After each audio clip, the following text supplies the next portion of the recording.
We want an organization that is the expression of higher consciousness, where people organize themselves spontaneously, without fixed rules and laws, without an army or police. I think the greatest thing about Auroville is a non-hierarchical system where everybody has a say in the decision making. The most difficult and challenging thing of Auroville, that it's a non-hierarchical system and everybody has a say in making the decision. The day-to-day functioning of Auroville is very much in the hands of the Aurovillians. And when we have a meeting, affecting everybody, there is a residents' assembly meeting called. And everybody's invited to come and make their contribution. It's, again, a very open procedure. We try to come to a consensus. It doesn't always happen. It's, again, one of the difficulties we face.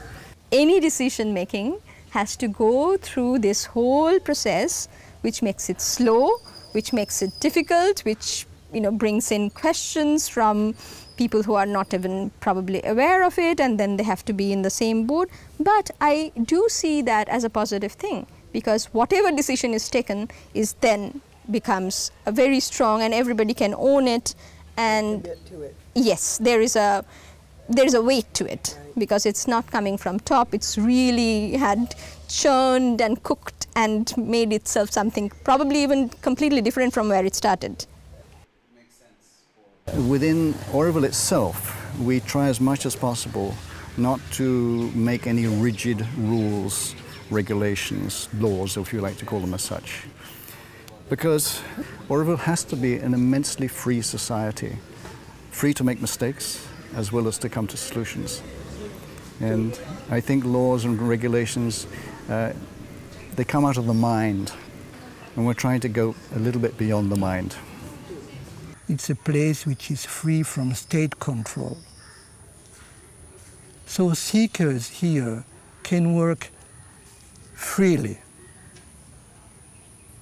You've got a number of seekers in the world who cannot actually apply their discoveries because of too many rules and regulations.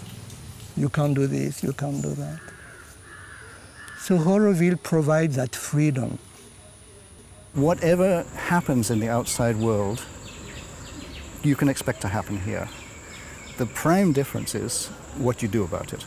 Yes, we have our clashes and our differences, but whereas in the outside world, you call the police, you go to your lawyer, you get in a fight, none of this applies here. We have to find ways to work out things together, and generally this is the way it happens. Auroville has an advantage because we have a vision. Yes, you're right. It is this vision, which was given by the mother, which was rather the starting point of Auroville. There should be a place. And what is described in the dream is essentially the very guiding parameter, principle, or the fundamental aspect of a society to be. Right.